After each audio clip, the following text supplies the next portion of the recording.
กรมใหญ่การเมืองกองทัพได้จัดพิธีปิดขบวนการแข่งขันกีฬาประจำปี 2016 ขึ้น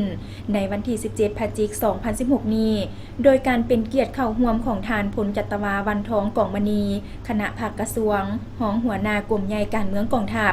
มีคณะภาคคณะบรรษาตลอดฮอดนักกีฬาเข้าร่วมก่อนจะมีพิธีปิดอย่างเป็นทางการได้มีการแข่งขันกีฬาบานทรงทรายรอบชิงชนะเลิศระหว่างทีมบานทรงทรายกองวิทยุโทรภาพกองทัพพบกับทีมบานทรงห้องการเมืองกรมใหญ่การเมืองกองทัพซึ่งผลการแข่งขันแมนกองวิทยุโทรภาพกองทัพเอาชนะห้องการเมืองกรมใหญ่การเมืองกองทัพด้วยคะแนน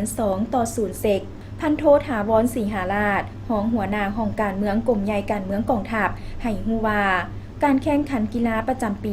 2016 ของกรมใหญ่การเมืองกองทัพซึ่งได้ดำเนินการแข่งขันมาแต่วันที่20 ตุลา 2016 ซึ่งประกอบมีประเภทกีฬาคือ กีฬากระต้อหวาย กีฬาเปตังผสมยิงทราย กีฬาบ่านทรงยิง และบ่านทรงทราย ผลการแข่งขันกีฬากระต้อหวายที่ 1 ได้แก่กองวิทยุโทรภาพกองทัพได้รับขัน1หน่วยพร้อมเงินสด 500,000 กีบที่ 2 องค์การอัยการทหารขั้นสูงได้รับเงินสด 400,000 กีบที่ 3 หน่วยงาน 989 ได้รับเงิน 300,000 กีบกีฬาเปตังผสมยิงทรายที่ 1 ห้องการกรมใหญ่การเมืองกองทัพได้ขัน1หน่วยพร้อมเงินสด 500,000 กีบที่ 2 กรมป้องกันภายใน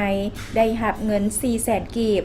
ที่ 3 กรมนโยบายได้รับเงิน 300,000 กีบกีฬาบ่านทรงยิงที่ 1 กองวิทยุโทรภาพกองทัพได้ขัน1หน่วยพร้อมเงินสด 600,000 กีบที่ 2 ห้องการกรมใหญ่ได้รับเงิน 500,000 กีบ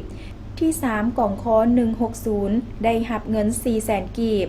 กีฬาบ่านทรงซ้ายที่ 1 กองวิทยุโทรภาพกองทัพได้รับขัน1หน่วยพร้อมเงินสด 600,000 กีบที่ 2 ห้องการเมืองได้รับเงิน 500,000 กีบและที่ 3 กรมกวดกาได้รับเงิน 400,000 กีบให้เกียรติมอบรางวัลชนะเลิศแต่ละประเภทโดยทานพลจัตวาวันทองกองมณีรองหัวหน้ากรมใหญ่การเมืองกอง